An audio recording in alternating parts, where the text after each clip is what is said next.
After my brother stole my wife and my entire family took his side, I disappeared without warning and rebuilt my life far away from everyone who betrayed me. But years later, they came looking for me and what they found was not the broken man they left behind. I'll give you the short version of who I am so the rest of this makes sense. I work in commercial land acquisitions.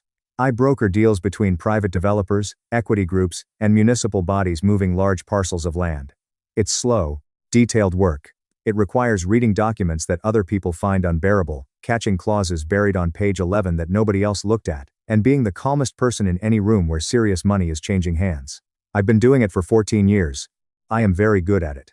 I built everything I have from scratch. My family wasn't poor, but nothing I own came handed to me. Every professional relationship, every deal, every asset in my name came through deliberate work over a long time.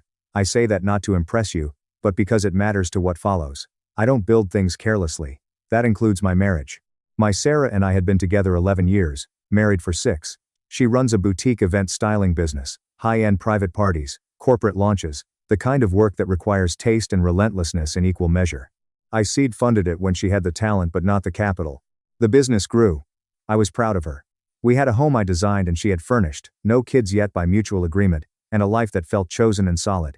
My brother Drexel is 4 years younger than me. 3 sports nutrition retail stores. When he was launching, his credit standing wasn't strong enough to secure the commercial leases on 2 of them. So, I co-signed. Beyond that, I extended him a formal commercial loan, properly documented through my attorney at the time, with a repayment structure and specific clauses we both reviewed before he signed. He didn't read it carefully. That was his habit with contracts. I didn't think much about it then. The work trip was supposed to run through Thursday. A site acquisition deal, 3 days of meetings, then home. On Tuesday morning, the buyer's party pulled out before we'd even reached the table. A zoning issue that should have been dead weeks ago had resurfaced at the worst possible moment. Meeting canceled. I rebooked the first available flight and landed before noon. I didn't text Lysandra, not for any strategic reason. I just hadn't felt the need to announce my own arrival home in 6 years of marriage. It was my home. I parked, let myself in through the front door, and went upstairs. I want to be careful about how I describe what I found because the way I describe it is the whole point. There was no chaos, no scrambling, no shock, no desperate attempt to explain. Lysandra and Drexel were in our bedroom, and what hit me before anything else, before any specific detail registered, was how settled the room felt. 2 people, completely at ease. The specific ease of a Tuesday afternoon that had 100 times before. Drexel looked up at me. He didn't flinch, didn't panic, his face didn't do anything urgent or ashamed. He just looked at me the way you look at someone who's arrived slightly ahead of schedule. He said, "Hey, you're back early." That was the entirety of his reaction. I stood in that doorway and felt something happen inside my chest that had nothing to do with rage. It was colder than rage. It was the specific, horrible sensation of understanding something you would have given a great deal not to understand. The ease in that room wasn't the ease of 2 people caught off guard. It was practiced. Long settled. They had stopped being afraid of getting caught a long time ago. I was the disruption. Not them. Me. I turned around. Walked downstairs. Sat at the kitchen table. Poured a glass of water and drank half of it. I sat there for 1 hour. I didn't call anyone. I didn't move. I just let the full weight of what I'd walked into arrive completely without rushing it. Then my phone started moving on the table, my mother's name, then my father's, then my uncle, perhaps. 3 separate calls in under 10 minutes. I stared at the screen for a moment. Then I picked up my father's call. His voice was careful, too careful, the way a man sounds when he's already decided what he's going to say and is managing his own nerves about saying it. "Son, come to the house. Everyone is already here. We need to talk." I looked at the glass of water in front of me. "I'll be there," I said. I counted the cars outside my parents' house before I pulled in. Both of my parents, Drexel's, my uncle Prab's, 2 I recognized as belonging to my aunts, 1 that belonged to a cousin. 7 cars on a Tuesday afternoon, which meant this had been organized before I ever walked through my front door today. Calls had been made, people had been gathered, a room had been arranged. I sat in my car for 30 seconds, looking at the house. Then I got out. The living room had been set up. There's no softer way to put it. Chairs positioned inward, angled toward a center point. Everyone already seated. When I walked in, Varric and Sona at the front, my aunts on the side, sofa, Prab in the armchair he always took, cousins lined along the far wall, and Lysandra, already there, seated beside an empty space that had clearly been left for Drexel, who arrived 2 minutes after me and took it without acknowledgement. She had left our house before I did. She had beaten me here. That single fact told me the shape of everything before a single word was spoken. My father started. "Varric is not a cruel man. I want to be accurate about that. But he is a man who has spent his entire life treating conflict as a threat to be contained rather than a truth to be faced, and that instinct was running the room completely. He used the word situation. He said that Drexel and Lysandra's feelings had developed naturally and that, unfortunately, these things sometimes happen in families. He said he understood it was difficult. He said he was asking me, not telling me. He was careful to say asking, not to make this harder for everyone. He said the family needed to stay whole. He said he knew I was a reasonable man. My mother spoke after him. She said I had always been the strong one, that I had always found a way to handle things. That she knew I wasn't the kind of person who let something like this take him under. One aunt said it would only get harder if this dragged out. The other said she just hoped we could all sit down for a proper dinner before the year was out. Lysandra said nothing through any of this. Her face was arranged with careful neutrality, not guilty, not defiant, just managed. Drexel stared at the floor in front of him the entire time. Farah said nothing. The cousins said nothing. Not one person in that room said sorry. The word did not appear. The question of how I was, what I felt, what I needed, what had been done to me inside my own home, was so completely absent from the room it might as well not have existed as a concept. I let all of it land. Every word, every nod, every careful sentence. I didn't interrupt. I didn't shift in my seat. I let it run, until it was finished, which took about 12 minutes. When the room went quiet, I asked one question. Is this what everyone here believes is the right course? My father said yes. My mother said yes. Farah nodded once. Both aunts nodded. The cousins didn't object. Lysandra gave a small, deliberate dip of her chin. I took that in, all of it. Every person in the room and what they just told me about themselves. Then I nodded. Okay, I said. I stood up, crossed to my father and shook his hand the way I would shake the hand of a counterpart at the close of a failed negotiation. Firm, professional, final. I said goodnight to the room without directing it at anyone in particular, and I walked out. I drove home. Didn't stop. Didn't call anyone. I went directly to my home office, sat at my desk, and opened my laptop. 3 years ago, during a major restructuring of my business assets, my attorney had built a set of contingency protections into my financial architecture, clauses and structural arrangements that would sit dormant until specific legal triggers activated them. I'd done it because I was careful by nature. I had not thought about that work in 2 years. I found the folder now, opened it, started reading from the beginning. By the 3rd page, something settled in me that I hadn't felt since I'd walked upstairs into my own bedroom that afternoon. Clarity. Let me explain how I think because it matters here. In my line of work, the most dangerous moment in any deal is not when things go wrong. It's the moment just before signing, when everyone in the room has already decided they want the outcome and starts glossing over the language that gets them there. I have destroyed deals at that exact moment. Sat across a table from people who were ready to celebrate and said, this clause on page 9 is going to be a problem. Sometimes they listened. Sometimes they didn't. The ones who didn't always came back to that page eventually. I read everything. Every word, every subordinate clause, every triggering condition buried in definition sections that lawyers write in the quiet hope that nobody checks. I do this not because I'm paranoid, but because I understand that a document is only as good as your understanding of it, and an agreement you haven't fully read isn't an agreement. It's a trap you've set for yourself. 3 years ago, during a significant restructuring of my business assets, my attorney walked me through a series of contingency protections. Her recommendation, not mine. She said that at my asset level, with the number of co-signed obligations and seed arrangements I had in play, it was standard practice to build in trigger clauses, legal mechanisms that would remain dormant under normal conditions and activate only when I chose to activate them. A formal written demand here, a dissolution filing there, access revocation tied to pre-authorized restructuring language. I'd done it without much thought about ever needing it. I was careful by habit, not by fear. Sitting at my desk that night, reading through it page by page, I understood for the first time what I'd actually built. The first call I made was to my attorney. I explained the situation in 2 sentences, what I'd found, what had happened at my parents' house. She didn't react with surprise or emotion. She asked what outcome I wanted. I told her. She said she'd have everything drafted and ready for a 7 a.m. call. The following morning. I slept 4 hours. Was at my desk by 6. I knew in the following day the machinery was in motion. The joint household accounts were restructured into my sole name business holding entity, technically clean, pre-authorized by language in a financial restructuring agreement Lysandra had signed 2 years earlier without reading past the summary page. The access she had to my company's operating account, secondary, always secondary, visibility without true authority, was formally revoked through the same mechanism. Lysandra's event styling business had been running on a seed funding agreement we'd formalized at launch 6 years ago. She'd signed it. Her advisor had been present. On page 5, there was an investor protection clause. In the event of marriage dissolution or a formal written demand for repayment, all IP, client lists, and brand assets transferred back to my holding company. It had seemed almost unnecessary to include at the time. My attorney filed the dissolution proceeding that afternoon. The clause activated.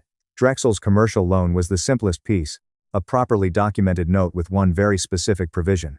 I could issue a written demand for full repayment within 30 days, upon a triggering event of my choosing as the lending party. We'd written it that way deliberately.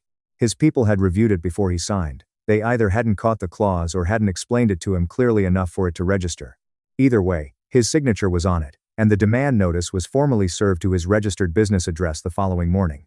I did all of this without a single phone call to anyone in my family, without posting anything, without giving any warning to any person in that house. I felt no anger while I worked through it. I want to be honest about that because I think people expect rage to be the fuel for something like this. It wasn't. What I felt was closer to the focused stillness I get in the final hour before a major deal closes. Everything accounted for, every variable mapped, nothing left to chance. Late that evening I made myself something to eat and sat at the kitchen table. The house was quiet around me. My phone buzzed. The family group chat. My mother's message. Dinner at the house Saturday. Everyone together. This is important for all of us. I read it once, set the phone down, picked it up again, typed one word into the chat, coming. Saturday morning I woke up early, made coffee, and went to my home office. On the desk was a manila folder I'd assembled over the previous 3 days. 4 documents, printed cleanly, organized in the sequence they needed to be understood. I'd reviewed the stack the night before with the same attention I give a closing package before a major acquisition, checking for clarity, checking for gaps, making sure every relevant clause was marked and every figure was accurate. There were no gaps. I put the folder in my bag, finished my coffee, and drove to my parents' house. The table was set for a full dinner, food already going on the stove, the kind of slow-cooked meal my mother prepares when she wants a room to feel like home. Everyone was there when I arrived. Varric, Sona, Prab, both aunts, the cousins, Lysandra, Drexel. The atmosphere had the deliberate, careful warmth of people who had collectively decided that a corner had been turned, that the difficult part was behind them. My mother touched my arm when I walked through the door. "I'm glad you came," she said. I took my usual seat at the table. I ate. I answered questions about work with the same level of detail I always used. When my father made a comment about a development project he'd read about in the news, I gave him my honest professional opinion. When one of my aunts asked about the coastal acquisition I'd mentioned months ago, I told her it was progressing well. I spoke when I was spoken to and I spoke like myself because I was myself sitting at that table. There was no performance involved. As the meal went on, I could feel the room settling. Drexel's posture opened up. My mother's smile stopped being effortful. My father made a toast, something brief about family being the only thing that lasts, and people raised their glasses. Lysandra glanced at me once across the table. I looked back at her calmly and then continued eating. They thought the hard part was over. I let it run all the way through the main course. Then I reached into my bag and placed the folder on the table. "Before we get to dessert," I said, "there are a few things everyone here should know." I opened it and began placing documents face up one at a time. No preamble. No raised voice. Just paper laid out in order. The first was the commercial loan demand notice already formally served to Drexel's registered business address. Full repayment of the outstanding balance due within 30 days per the default clause triggered by my written demand earlier that week. His name on the signature line. His initials on the clause page. The second was the written notice to Lysandra's event styling business. The seed funding agreement with page 5 marked, the investor protection clause highlighted. IP, client lists, brand assets all transferring back to my holding company upon the dissolution filing, which had already been initiated. The third document covered the primary property. Title history. The relevant clause from our marriage contract. The formal process now underway through my attorney's office. The fourth was a single typed page. Every loan, guarantee, and financial transfer I had extended to members of this family over the past 11 years. Names, amounts, dates, all of it documented. All of it subject to formal repayment demand already issued to each relevant party through my attorney's office during the week. I didn't explain any of it. I didn't need to. I'd made sure the documents explained themselves. The room moved through quiet, then confusion. Then something that broke open fast. Drexel grabbed the loan document, and I watched his face process the specific sequence of a man realizing that something he'd treated as a family arrangement was always, legally, something else entirely. Lysandra reached page 5 of the seed agreement, and whatever careful neutrality she'd been holding dissolved completely. My father picked up the property document. My mother said my name, just my name, the way people say a word when they don't have another word available. I stood, collected the folder, left the copies where they were. My attorney's details are at the bottom of each document. All further communication goes through her office. Please don't contact me directly. I said goodnight to the room. Didn't look at anyone specifically when I said it. Walked out through the front door and pulled it shut behind me. I drove 40 minutes to a furnished apartment at least 10 days earlier. 6 months paid up front under my holding company's name. Took the elevator up. Set my bag down on the kitchen counter next to my old phone, the personal one, the number every person at that table had, and looked at the screen. 17 missed calls. I put it face down, stood at the kitchen window for a moment, looking at nothing in particular. Then I walked to the desk, opened my laptop, and began looking at flights. I want to be precise about something before I go further. There's a difference between running from something and removing yourself from it. Running is reactive. It's driven by pain looking for distance, by the need to put miles between yourself and whatever is chasing you. What I did was neither of those things. I made a deliberate, sequential decision to withdraw from a life that no longer contained anything requiring my presence. I wasn't escaping. I was closing something, sealing it, moving in the only direction that made sense. The old phone was retired within 48 hours. SIM pulled. Number dead. New device. New number. Given to 2 professional contacts whose active work required it and nobody else. Anyone who needed to reach me for a legitimate reason went through my attorney's office. Her answer to every inquiry was the same. He's unavailable. All matters are being handled through this office. The coastal acquisition project gave me a reason to be somewhere else that was entirely real. It was a large parcel deal I'd been deferring for 2 months, good money in it. Required physical presence for site visits in a series of municipality meetings spread across several weeks. I booked the flight that night. Was on a plane. By Thursday morning, I rented a place near the water.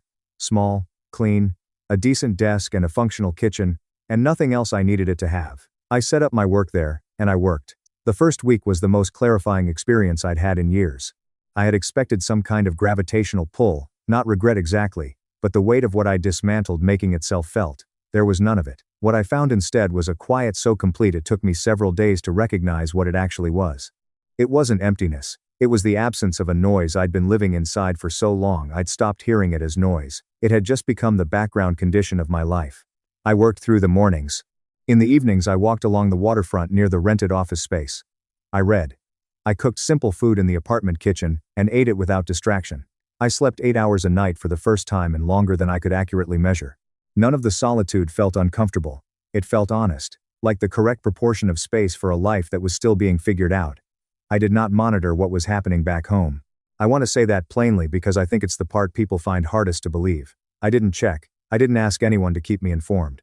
I didn't look up names or track developments or find indirect ways to watch the fallout arrive. I had built the mechanism, placed the documents and walked out. What those documents did next did not require my presence to do it. The machinery was already running.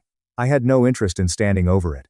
The only contact I maintained with my attorney was strictly administrative. Signing documents, approving filings, confirming receipt of formal correspondence that required my direct response. I didn't ask how anyone was reacting. I didn't request updates. I handled what needed my signature and returned to the work in front of me. What I thought about instead, in the evenings mostly, was the family meeting itself. Not Lysandra, not Drexel, but the room. The arranged chairs, the carefully prepared speech. The 11 people who had gathered on a Tuesday afternoon and collectively decided that my feelings were a variable to be managed. The strong one. The one who handles things. The one who can move past this. I had been their financial architecture for over a decade. Loans, cosigns, guarantees, quiet transfers when someone needed help and didn't want to name it directly. I had done all of it without keeping score because I believed it was what a functioning family looked like from the inside. I had not understood until that living room that the structure only worked in one direction. My stability was something they drew from. My pain was something they routed around. That understanding didn't devastate me. It reorganized me. Quietly and completely, the way a building settles after something structural shifts. 6 weeks in, the acquisition deal closed. Strong terms. The client was satisfied. My counterpart on the municipal side asked if I'd be interested in a follow-on project in the same region. I told him I'd need a few days to look at my availability. I went back to the apartment that evening, made coffee, and sat at the desk, opened my laptop, pulled up my project files. At the bottom of the folder, sitting below the active acquisition documents, was a subfolder I hadn't opened in 11 years. It was labeled with a single word. My parents' family name. I looked at it for a long moment. Then I opened it. The subfolder contained 11 years of records. Every transfer, every cosign, every guarantee, every quiet deposit made into accounts belonging to people who never asked how I was doing. I had kept it all, not obsessively, not with any conscious intention of ever using it, but because I was the kind of person who kept records the way other people keep habits. Automatically, completely, without thinking much about why. I sat with it open for a while, not reading exactly, just looking at what 11 years of being the strong one actually looked like when it was written down in columns. Then I closed the laptop and went to bed. I'm telling you this because I want to be accurate about what that folder was and what it wasn't. It wasn't the source of my anger. It wasn't a wound I'd been nursing. It was just documentation, the same kind I kept for every professional arrangement in my life, and looking at it that night didn't change anything I'd already decided. Everything that needed to be done was already done. The documents were already on the table. The mechanisms were already running. I closed it because there was nothing left in it that required my attention. Months passed before I learned what had happened to any of them, and I use the word learn loosely. What I received was a fragmentary picture assembled through the narrow administrative channel I kept open with my attorney. Information that surfaced because it was legally relevant to matters still being processed, not because I asked for it. Drexel's 30-day repayment window came and closed. He couldn't cover the balance. He attempted to liquidate one of his store locations to free up capital, but due diligence surfaced supplier debts attached to that location that destroyed the buyer's interest immediately. He refinanced what he could at rates that cost him badly, extended himself past any comfortable margin, and spent the following year under financial pressure he had no history of managing. His stores were not built for that kind of sustained strain. I thought about that occasionally, not with satisfaction. More with the specific recognition of a structural problem I'd identified years before it became critical. Drexel's businesses had always been built against the assumption that there was a floor beneath him. A cosign here, a credit line there, the quiet understanding that if things got genuinely difficult, I was a phone call away. The floor was gone. What he'd built without it turned out to be less solid than either of us had understood. Lysandra's business claim resolved in my favor. The seed agreement held exactly as written. 6 years of client relationships, brand equity, and professional identity, none of it transferable without a release from my holding company, which I did not grant. I was told she attempted to rebuild under a different name in the months that followed.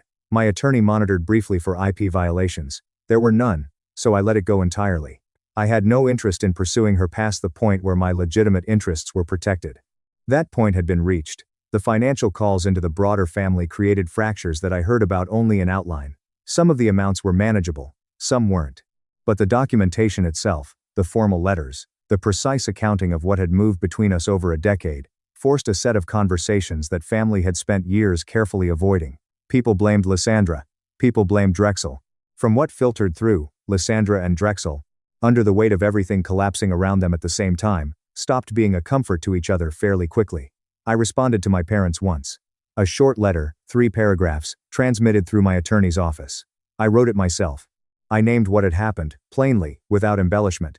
I named what had been said in that arranged room, the specific words, the knotted agreements, the thing my mother had said about me being the strong one. I told them I forgave them. And I meant it, not because what they did was acceptable, but because I had no interest in carrying the weight of it indefinitely. They were my parents. I wished them well and was sincere about that. I also told them I would not be returning to that version of my life. Not as a warning. As a simple statement of fact. I didn't send another letter after that. The coastal office became permanent. The follow-on project the municipal contact mentioned turned into 2 more after it. I found a place to live that fit who I was becoming, quieter, more deliberate, organized around work I cared about, and a life that didn't require anyone's approval to hold its shape. I'm not going to tell you this story is about revenge. I've been careful about that framing throughout and I'm careful about it now. Revenge implies I was trying to hurt people and I wasn't. I was trying to close something that needed closing using the only tools I had that were both effective and entirely within my rights. The documents existed before the betrayal. The clauses were written before I had any reason to use them. I was careful long before I needed to be. What I know now that I didn't fully know then is this. The people in that room made one mistake that cost them everything they thought they'd gained. They looked at my silence and mistook it for surrender. My silence was never surrender. It was the last thing I did before I got to work. They thought they won something the night they arranged those chairs and told me what had been decided. What they actually won was my absence. And my absence, it turned out, was the most expensive thing I could have given them. Not with anger, not with revenge, just with the clean, complete, permanent fact of being gone. Signing off. I won't be updating this. Everything that needed to happen has happened. Thank you so much for watching until the end. If you really like our videos, please don't forget to like, share, and subscribe. Have a great day.